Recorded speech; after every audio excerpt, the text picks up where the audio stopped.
Have you ever added a brand new solar panel to your existing setup expecting this massive boost in power, only to find, well, your system is completely underperforming? You spend the money, you do the wiring, the sun is shining brightly, and yet there's almost zero performance gain. It is one of the most common and, frankly, incredibly frustrating experiences in the DIY solar world. But here's the thing, the problem usually isn't a broken panel or a faulty inverter. You might actually have a hidden bottleneck. Today, we're solving a massive mystery, that invisible electrical bottleneck that's quietly dragging down your entire solar array, wasting your investment, and potentially even creating a serious safety hazard. So, welcome to this explainer. I am so excited to guide you through the mismatched panel problem. We're going to look at exactly what happens when mismatched panels are connected together. Think of this as your step-by-step diagnostic guide to string bottlenecks. By the end of this, you're going to view your solar array in a completely different, highly analytical way. Okay, let's dive right into this. Here is our roadmap for today's explainer. 1. The hidden mismatch problem. 2. Series versus parallel rules. 3. Real hazards and risks. 4. Diagnosing system bottlenecks. And 5. How to expand safely.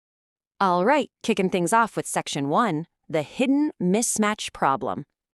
You know, when people expand their solar arrays, they often make one incredibly expensive mistake. They just add whatever panel they can find.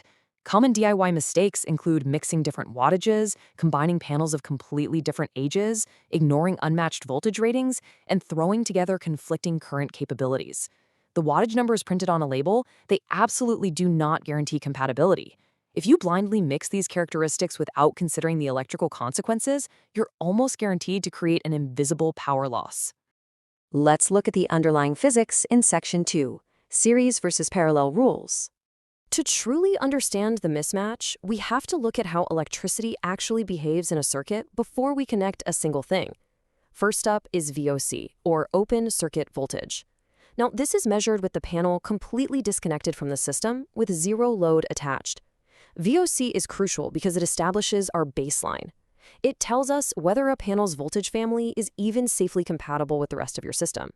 If a new panel has dramatically different voltage characteristics right out of the gate, well, that mismatch is going to be an immediate problem. Next is VMP, or maximum power voltage.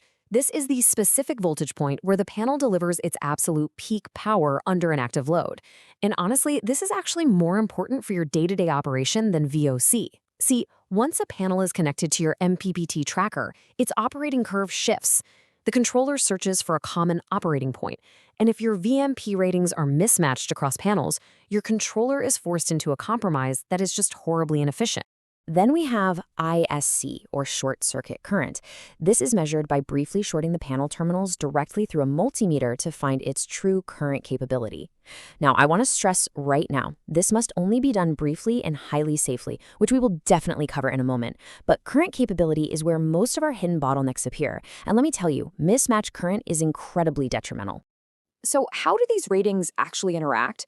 We have to separate two completely different situations. In series wiring, your voltage adds together, but your current is strictly limited by the weakest panel in the chain. In parallel wiring, the exact opposite happens. Your current adds together, but your voltages must stay closely matched. If your parallel voltages differ too much, the MPPT controller literally cannot optimize all the panels efficiently at the same time, which just leads to wasted potential. The absolute crucial point to remember here is this. The entire string current is limited by the weakest panel. Think of it like a chain. If you have a series string where most of your panels can produce 10 amps, but you wire in just one older or maybe smaller panel that maxes out at 5 amps, well, that weak 5 amp panel drags all the 10 amp panels right down to its level. Your expensive, high-power panels will never reach full production because the weaker panel simply cannot pass that extra current. Which brings us to a very serious topic. Section 3, real hazards and risks. A lot of people completely miss these critical safety gaps thinking it's just about efficiency. But first of all, solar arrays are live whenever the sun is out. If you try to unplug an MC4 connector under heavy load because your system isn't working right, you risk a DC arc flash. Solar DC arcs do not self-extinguish easily, and they are incredibly dangerous. Furthermore, when you mix panels, you risk thermal hotspots because that mismatched current flow creates uneven heating and puts massive stress on your bypass diodes. And in parallel arrays, Improperly fused mismatched strings can cause a dangerous parallel backfeed, literally melting conductors and creating real fire hazards. Now, you might think buying the exact same panel 5 years later is a perfect match. Well, actually, scratch that. It's not quite that simple. Over time, cell degradation naturally increases a panel's internal resistance. As you can see, an aging panel has high internal resistance, leading to uneven thermal heating, whereas a brand new panel is low and even. So even if two panels matched perfectly years ago on paper, age drift creates an imbalance. One panel starts heating up more, creating those hidden bottlenecks and progressive degradation. And here is a surprising real-world application you absolutely must be aware of. Cold weather significantly raises VOC. Many people check their nominal voltages in the middle of summer and think they're completely fine. But cold winter mornings spike that voltage dramatically. A mismatched string that was barely surviving in July can easily exceed your MPPT charge controller's maximum voltage limit in January, completely destroying your controller. You always have to calculate for worst-case cold weather voltage. Okay, let's move from the problem to the solution. Section 4, Diagnosing System Bottlenecks. So, if your production suddenly drops after an expansion, how do you actually fix it? Here is the diagnostic testing process. Step 1. Safely isolate each string. Never ever work on interconnected live loads. Step 2. Measure your Vocs individually for each string using your multimeter to check for baseline voltage health. And Step 3. Test the short circuit current, or ISC, safely to compare current capability between strings and pinpoint exactly which one is producing that lower operating current.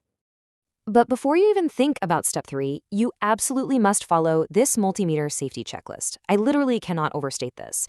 An incorrect meter setup will violently blow internal fuses, melt your test probes, or just completely destroy the multimeter. You must verify that your red probe is moved to the correct amperage ort. You must verify your meter has the proper fuse rating to handle the panel's current. And you must guarantee you have selected DC current mode, not voltage. Only then can you briefly connect the meter across the panel output to get your stable ISC reading. And this brilliantly illustrates exactly what your charge controller is dealing with.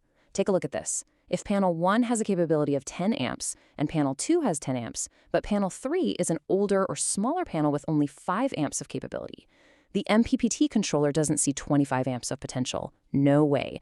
It sees the entire series string artificially capped at that 5 amp limit. All that extra potential in those first two panels is completely wasted as heat and lost power. So how do we avoid this? Section 5. How to expand safely. While small differences are sometimes manageable if the MPPT is flexible enough, large mismatches always create entirely avoidable losses. The ideal expansion strategy relies on these golden rules. First, use the exact same manufacturer if possible. Second, match the wattage. Third, and absolutely most importantly, perfectly match the electrical characteristics, your VIMP and your IAMP. And finally, ensure they are in the exact same age group. Doing all this gives your MPPT controller the absolute cleanest operating conditions to harvest maximum power without those dangerous bottlenecks. If there's one main takeaway from our explainer today, it's this. Sometimes the weakest panel quietly limits the entire array. Solar systems are not just about doing simple math and adding up total wattage on a piece of paper. It is entirely about precise electrical compatibility. When panels are mismatched, the massive efficiency losses are totally invisible unless you measure the system correctly. Which leads me to leave you with this final provocative thought. Go look at your own off-grid or DIY solar setup. Think about the panels you've combined over the years. Are you absolutely sure the weakest panel isn't quietly limiting your entire array right now? Armed with a multimeter and a professional failure analysis mindset, you now have the exact tools to find out. Stay safe out there, always verify your compatibility, and happy troubleshooting. Thanks so much for learning with me today.